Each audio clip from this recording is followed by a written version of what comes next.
Hi friends, ఎలా ఉన్నారు అందరూ? నా వీడియోస్ అర్థమవుతున్నాయా? అర్థం కాకపోతే కామెంట్స్ చేయండి. మీకు ఈరోజు ఇన్ని రోజులు మెజర్మెంట్ బ్లౌజ్తో చూపించాం కదా. ఈరోజు టేప్ కొలతలతో హాల్టర్ నెక్ బ్లౌజ్ ఎలా కుట్టడమో చూడండి. హాల్టర్ నెక్ బ్లౌజ్కి కంపల్సరీ టేప్ కొలతలే ఉండాలండి, లేకపోతే బ్లౌజ్ అటు ఇటు అవుతుంది. లూజ్ అన్నా అవుతుంది, టైట్ అన్నా అవుతుంది. హాల్టర్ నెక్ బ్లౌజ్ అంటే అది చాలా డిఫరెంట్గా ఉంటుంది. వెనక మొత్తం క్లోజ్గా ఉండి ముందు లూజ్గా వస్తుంది. లేకపోతే కంపల్సరీ టేప్ మెజర్మెంట్సే తీసుకోవాలి. చూడండి, ఈమె మెజర్మెంట్స్ హ్యాండ్స్ వచ్చేసి 9 ఇంచెస్ ఉంది. సో ఇక్కడ కొంచెం ఖర్చుకు వదిలిపెట్టుకోవాలి. ఇక్కడ 9 అంటే ఒక ½ ఇంచ్ ఖర్చుకు వదిలిపెట్టుకోవాలి. చూడండి, హ్యాండ్కి కంపల్సరీ 3.5 ఇంచెస్ ఈ కింద ఇట్లా ఒక లైన్ తీసుకోవాలండి మెజర్మెంట్స్తో. చూడండి, ఇన్ని రోజులు మనం నార్మల్గా కుట్టాం కదా ఆది బ్లౌజ్ తోటి, అవి వేరుగా ఉంటాయి. ఇప్పుడు మనం టేప్ కొలతలతో కాబట్టి ఇక్కడ 1 ఇంచ్ వదిలిపెట్టాలి, ఇక్కడ 9కి ఒక ½ ఇంచ్ వదిలిపెట్టాలి, ఇక్కడ కంపల్సరీ 3.5 ఇంచెస్ వదిలిపెట్టాలి. అదే సన్నంగా ఉన్న వాళ్ళకైతే 2.5 ఉంచుకోవాలి. ఈమె కొంచెం లావు ఉంది కాబట్టి 3.5 తీసుకోవాలి. హ్యాండ్ లూజ్ వచ్చేసి 14 ఇంచెస్ అండి. సో ఇక్కడ 14కి ఇక్కడ మార్క్ పెట్టేసి చూడండి, ఇక్కడ నుంచి ఇలా క్రాస్ ఒక లైన్ తీసి ఇలా క్రాస్. ఇక్కడ ఈమెకి పీసెస్ కూడా పడతాయి చాలా ఎక్కువగా. సో నీట్గా కట్ చేయడం చూడండి. పీసెస్ కూడా వేసి మనం బ్లౌజ్ కుట్టడం కూడా నేర్చుకోవాలి కదా. Back part front part cut చేసేసరికి మనకి పీస్ ఏమి ఉండదు, కానీ ఇందులోనే మనం కుట్టగలగాలి. పీసెస్ జాయింట్ చేసుకుంటూ కరెక్ట్ చేసుకుంటూ చూడండి. ఇలా పీసెస్ వేసామనుకోండి, ఇక్కడ హ్యాండ్ కంప్లీట్ అవుతుంది. హ్యాండ్ కంప్లీట్ అయింది. ఇప్పుడు బ్యాక్ పార్ట్ కరెక్ట్గా చూడండి, స్టెప్ బై స్టెప్ స్కిప్ చేయకుండా చూడండి వీడియోని. చూడండి, ఫస్ట్ మనం ఒక లైన్ గీసుకోవాలి. ఇలా మళ్ళీ ఒకటి ఖర్చుకు ఒక లైన్ గీసుకోవాలి. చూడండి, ఇది 14 ఇంచెస్ బ్లౌజ్ అండి. Height 14 inches. ఫస్ట్ మనం హైట్ చూసుకోవాలి. 14 కరెక్ట్ 14 దగ్గర ఒక మార్క్ పెట్టుకొని ఒక ½ ఇంచ్ ఖర్చుకు పెట్టుకోవాలి. ఇక్కడ ఒక లైన్ గీసుకోవాలి స్ట్రైట్గా. చూడండి, ఇక్కడనే కరెక్ట్ మెజర్మెంట్స్ మనం చూసుకోవాలి. మన షోల్డర్ వచ్చేసి 16.5 ఉంది. 16.5 అంటే మనం కరెక్ట్ 16.5 పెట్టాలి. చూడండి, 16.5 ఇలా 16.5ని ఇక్కడ మార్కింగ్ పెట్టుకొని ఇంకొక ½ ఇంచ్ ఇక్కడ కుట్టుకి, మీరు ఎంత పాదం మందం కుట్టుకుంటారో అంత పాదం మందం కుట్టుకు వదిలిపెట్టుకోవాలి. సేమ్ అదే మెజర్మెంట్, సేమ్ 16.5ని 2కి మలిచి కరెక్ట్ దాన్నే ఆమ్ హోల్కి పెట్టుకోవాలి. చూడండి, ఇక్కడ ఒక మార్క్, ఇలా ఒక లైన్ గీసుకోవాలి. ఇవి రెండింటిని కలుపుకుంటూ ఒక లైన్ గీసుకోవాలి. కానీ ఇక్కడే కొన్ని చిన్న చేంజెస్ చేయాలి. ఇక్కడ షోల్డర్ ఎంత ఉంటుందో ఇక్కడ పార్ట్ అంత ఎక్కువ ఉండదు కాబట్టి ఇక్కడ కొంచెం ½ ఇంచ్ అనేది కొంచెం ఇటేట్ అని పెట్టుకోవాలి మార్కింగ్. ఇక్కడ ఆమ్ హోల్ దగ్గర నుంచి హాఫ్కి చేసినాక కూడా చూడండి, ఇలా అని ఒక ½ ఇంచ్ మార్క్ పెట్టుకోవాలి. చూడండి, ఇక్కడ ఒక ½ ఇక్కడ ఒక ½, వీటిని కలిపి లైన్ గీసుకోండి. ఇదో ఇలా ఒక లైన్ గీసుకోండి. అప్పుడు మీకు బ్లౌజ్ లూజింగ్ అనేది రాకుండా ఉంటుంది.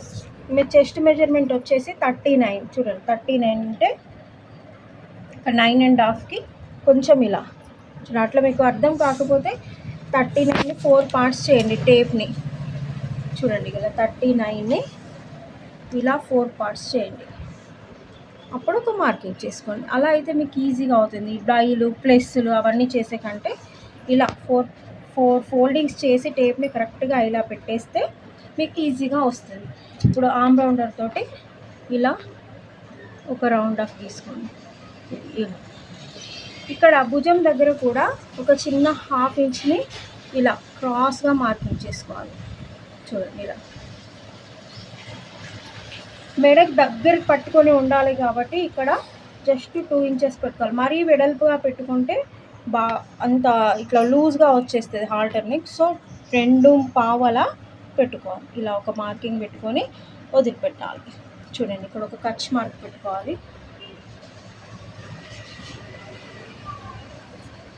ఇలా కట్ చేసుకోవాలి స్లోగా. చూడండి, చెస్ట్ మార్క్ ఇక్కడికి వచ్చింది కదా, దీనికి ఖర్చు కొంచెం వదిలిపెట్టి స్ట్రేట్ లైన్ ఒకటి తీసుకోవాలి. నీట్గా కట్ చేసుకోవాలి. చూడండి, బ్యాక్ ఇలా కట్ చేసుకున్నాక ఇక్కడ ఫ్రంట్లో క్రాస్ వేసుకోవాలి. చూడండి, ఇలా ఇలా ఫ్రంట్లో క్రాస్ వేసుకున్నాక ఇప్పుడు ఫ్రంట్ పార్ట్ పై నుంచి వస్తాను. ఫ్రంట్ పార్ట్ పైన ఇలా వేసుకున్నాక ఫ్రంట్ పార్ట్ పై నుంచి కరెక్ట్ లైన్ తీసుకోవాలి. ఇలా చూడండి, ఇలా ఇలా చూడండి. ఇప్పుడు హాల్టర్ నెక్కి ఇక్కడే కిట్టుకుంటుంది, దీన్ని జాగ్రత్తగా గమనించండి. ఇలా రౌండ్ తీసుకున్నాక మనకి బ్యాక్ పార్ట్ షోల్డర్ ఎంత ఉంటుందో ఫ్రంట్ పార్ట్ షోల్డర్ అంత తీసుకోకూడదు, కొంచెం ఫ్రంట్ పార్ట్ కొంచెం తగ్గించుకోవాలి. చూడండి, ఇక్కడ 16.5 ఉంది కదా, చూడండి ఇక్కడ ఒక 1 ఇంచ్ అట్లా తగ్గించుకోవాలి మనం. ఇక్కడ ఇలా తగ్గించుకొని పెట్టుకోవాలి. మళ్ళీ దీన్ని చూడండి, ఇక్కడ మార్కింగ్ వచ్చింది కదా, ఈ మార్కింగ్ దగ్గర ఒక మార్కింగ్ చేసి పెట్టుకోవాలి మనం. చూడండి, ఇప్పుడు హాల్టర్ నెక్కి పైన ఇలా కొంచెం ఎక్స్ట్రాగా ఒక 2 or 3 ఇంచెస్ ఎక్స్ట్రాగా పెట్టుకొని ఇలా ఒక లైన్ తీసుకోవాలి. ఇది ఏంటంటే మనకి కాలర్ లాగా వస్తుంది. అప్పుడు మళ్ళీ ఫ్రంట్ నెక్ వచ్చేసి ఈమెకి 8 ఇంచెస్ ఉందండి. 8 ఇంచెస్ ఇక్కడ నుంచి తీసుకోకూడదు, ఇక్కడ నుంచి తీసుకోవాలి, షోల్డర్ దగ్గర నుంచి. చూడండి, 7.5కి పెట్టుకొని ఇలా రౌండ్గా తీసుకొచ్చి చూడండి, ఇగో ఇలా కలపాలి. మళ్ళీ ఇక్కడ నుంచి కలపకూడదు, ఇలా కలపాలి. అప్పుడే మనకి లూజింగ్ అనేది ఇక్కడ తక్కువ వస్తుంది, అప్పుడే ఫ్రంట్ పార్ట్ కరెక్ట్గా కూర్చుంటుంది. చెస్ట్ హైట్ వచ్చేసి చూడండి 12.5 అట్లా పెట్టుకోవాలి. ఇలా మార్కింగ్ చేసుకొని ఇలా క్రాస్గా ఒకటి, ఇలా ఒకటి. చూడండి, మళ్ళీ ఇక్కడ ఒకటి ఏం చేయాలంటే ఇలా అని ఇట్లా క్రాస్గా తీసుకుందండి, ఫ్రంట్ పార్ట్ ఎక్కువ లూజ్ రాకుండా ఇలా క్రాస్గా ఒక లైన్ తీసుకుంటే ఫ్రంట్ అనేది కరెక్ట్గా ఉంటుంది. ఇప్పుడు దీన్ని స్టెప్ బై స్టెప్ కట్ చేద్దాం.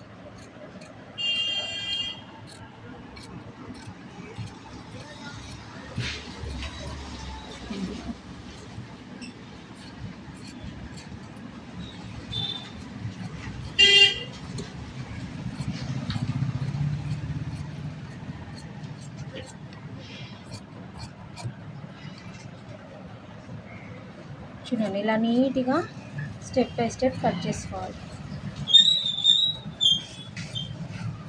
చూడండి, ఇప్పుడు దీనికి ఇక్కడ మార్కింగ్స్ పెట్టుకోవాలి మనం. ప్లేట్స్ ఉంటాయి కదా, ప్లేట్స్ కోసం మార్కింగ్స్ పెట్టుకోవాలి. ఇలా చూడండి, మార్కింగ్స్ పెట్టుకోవాలి. ఇలా క్రాస్లో చూడండి, క్లాత్ మనకి ఈజీగా సేవ్ అయింది. ఇప్పుడు దీంట్లో మనం షేప్ బెల్ట్, నడుము పట్టీలు, క్రాస్ పట్టీలు అన్నీ ఈజీగా తీసుకోవచ్చు. చూడండి, షేప్ బెల్ట్ కోసం ఒక 2.5 మార్కింగ్ తీసుకొని ఒక ఖర్చు కోసం కొంచెం వదిలిపెట్టాలి. చూడండి, ఇటు కూడా ఒక 2.5 తీసుకొని ఖర్చు కోసం వదిలిపెట్టాలి. ఇలా ఈ షేప్ బెల్ట్.